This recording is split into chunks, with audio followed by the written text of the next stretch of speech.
vaccines should be tested like other medicines. They should be safety tested. And unfortunately, vaccines are not safety tested. Of the 72 vaccine doses now mandated, essentially mandated, they're recommended, but they're really mandated for American children, none of them, not one, has ever been subject to a pre-licensing placebo-controlled trial. Health and Human Services Secretary Robert Kennedy Jr. has been torn apart by mainstream media for saying that there's no placebo trials being done for vaccines. But he's right. It's exactly what we found in our lawsuits against the government. Not a single childhood vaccine is going through a double-blind, randomized, placebo-controlled trial prior to licensure. That's the gold standard of safety testing for all pharmaceutical products, but is being skipped for vaccines. In case you forgot how a double-blind, placebo-based trial worked as we discussed it back in high school science class, let me remind you. We break up a group of kids into two groups. One group is going to get the vaccine. The other group is going to get a placebo, which is a product that has no effect on the human body. When it comes to an injectable like vaccines, that is a saline injection. Then it's called double-blinded because both the scientists and the patients are blinded from knowing which one they got. Did they get the vaccine or did they get the placebo? This is so that the scientists will not manipulate the study in favor of the pharmaceutical industry that will stand to make a lot of money if this vaccine proves to be safe. Then we track these two groups for 2 to 5 years, sometimes as long as 10 years for a lot of drugs. And at the end of that study, we unblind both the patient and the scientist. So we look at both groups, the vaccinated and the placebo group, and we compare their health outcomes.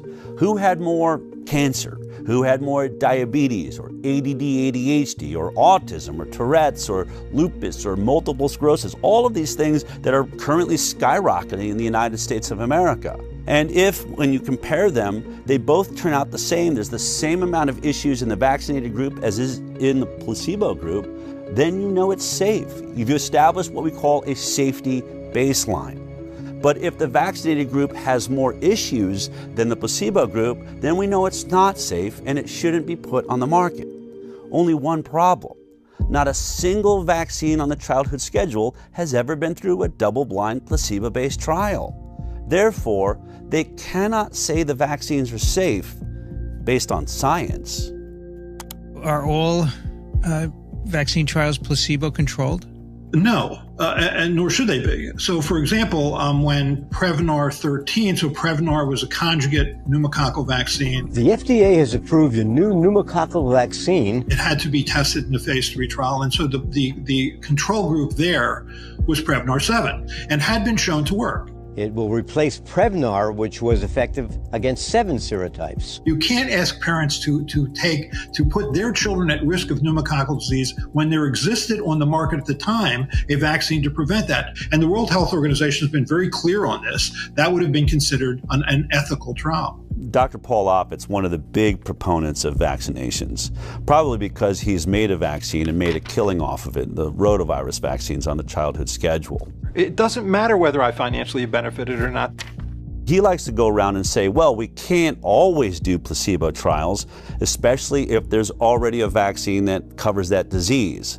So he'll use an example like Prevnar 13. Prevnar 13 in its safety trial was tested against Prevnar 7, the earlier version of the vaccine. And he'll say you cannot test Prevnar 13 against a saline placebo because it would be unethical. You'd be denying children access to a vaccine that is already on the market, and that's not fair to them.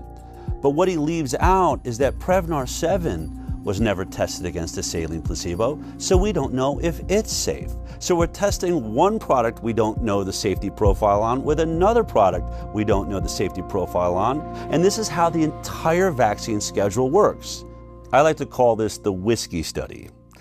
Let me explain. Let's say there's a group of people that are complaining that whiskey is making people drunk and they're crashing their cars and people are getting killed. Now, in order to test does whiskey cause car accidents, you would set up a double-blind placebo trial. One group, the test group, would get the 10 shots of whiskey. The other group, the placebo group, would get 10 shots of water. And then we'd have them both drive on a driving course and see who has more accidents. It's obvious. But in this case, the whiskey company is the one doing the study. And what they say is, oh, we're going to do a placebo-based trial, but our placebo-based trial is not going to be water, it'll be vodka, another product already on the market. And so 10 people get the whiskey shots and 10 people get the vodka shots, and they had them all drive, and guess what?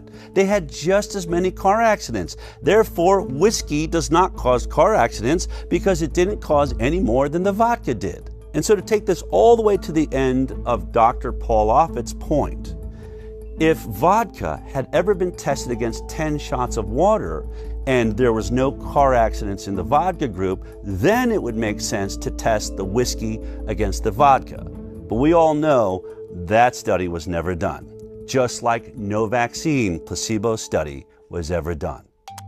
All you have to do is type in FDA licensed vaccines on your computer, and every vaccine that they give your child on the childhood schedule will appear there.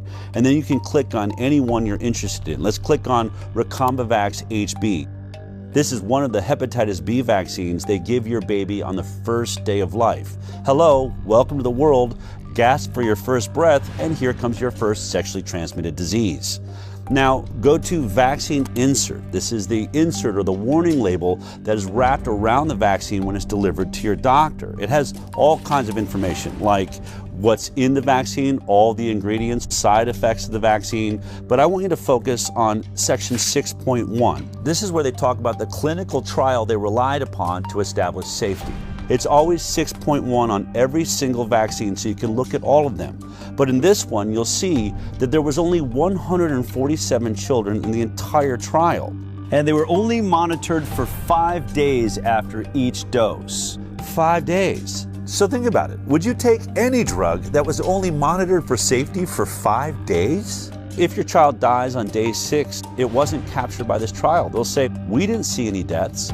If a child had autism 2 years later, or other autoimmune diseases or neurological disorders, things that take years to develop, they'll say, we didn't see any in our trial. This is why every drug we take goes through a multi-year safety trial. Most of your issues are going to take years to develop, and if your study isn't that long, you'll never ever see them.